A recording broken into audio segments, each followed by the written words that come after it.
May come in sir. Come in. Sir ഇരിക്കൂ. കുറച്ചു നേരത്തേക്ക് ആരെ അകത്തേക്ക് കടത്തി വിടണ്ട. ചെല്ലേ. പിന്നെ സിറ്റുവേഷന്റെ ഗൗരവം താങ്കൾക്ക് മനസ്സിലായി കാണുമല്ലോ. Sir. Then what are your findings?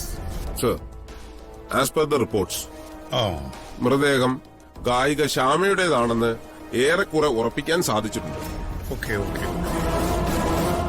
മൃതദേഹത്തിന്റെ അടുത്ത് നിന്ന് കിട്ടിയ തെളിവുകൾ ആ. മകൾ തിരിച്ചറിഞ്ഞിട്ടുണ്ട്.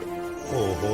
എന്നിട്ട് പക്ഷേ കൃത്യമായ ഒരു ഉത്തരത്തിലേക്ക് എത്തണമെങ്കിൽ ഫോറൻസിക് ലാബിലെ റിപ്പോർട്ടുകൾക്ക് ശേഷം മാത്രമേ പറ്റൂ. മാത്രമല്ല, ശ്യാമ മേഡത്തിനെ കാണാതാകുമ്പോ കൂടെ അവരുടെ ഒരു ബന്ധു ഉണ്ടായിരുന്നു, അമൃത. അവർക്ക് എന്ത് സംഭവിച്ചു എന്ന് ഇതുവരെ ഒരു ഉത്തരവും കിട്ടിയിട്ടില്ല.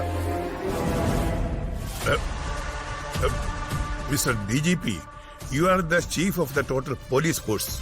സർ, അന്വേഷണ കാര്യത്തിൽ യാതൊരു വ്യക്തതയുമില്ല എന്ന് പറയാനല്ല ഞാൻ താങ്കളെ ഇങ്ങോട്ട് വിളിച്ചു വരുത്തിയത്. Sorry sir. അന്വേഷണം കൃത്യമായി ഗൗരവത്തോടെ തന്നെ നടക്കുന്നുണ്ട്. അതിനിടയില് മീഡിയസ് ആണ് പ്രോബ്ലംസ് ക്രിയേറ്റ് ചെയ്യുന്നത്. ആദ്യം താങ്കളുടെ കാര്യം മനസ്സിലാക്കണം.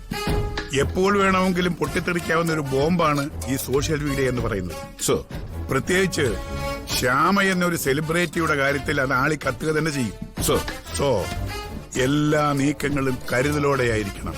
സർ. ശ്യാമയുടെ ആരാധകരെ വേദനിപ്പിക്കുന്നതോ മുറിവേക്കുന്നതോ ആയ ഒരു നീക്കമോ ഒരു വാക്കോ പോലും പോലീസിന്റെ ഭാഗത്ത് നിന്ന് ഉണ്ടാകാൻ പാടില്ല. സർ. ഇലക്ഷൻ അടുത്ത് വരുന്നതുകൊണ്ട് ഇതൊരു പൊളിറ്റിക്കൽ ഇഷ്യൂ ആക്കാൻ ചിലരെങ്കിലും ശ്രമിക്കുന്നുണ്ട്. പക്ഷേ ഫ്രം മൈ ഹാർട്ട് ഇതൊരു മനുഷ്യത്വപരമായ ഇടപെടലായിരിക്കണം. ശരി സർ.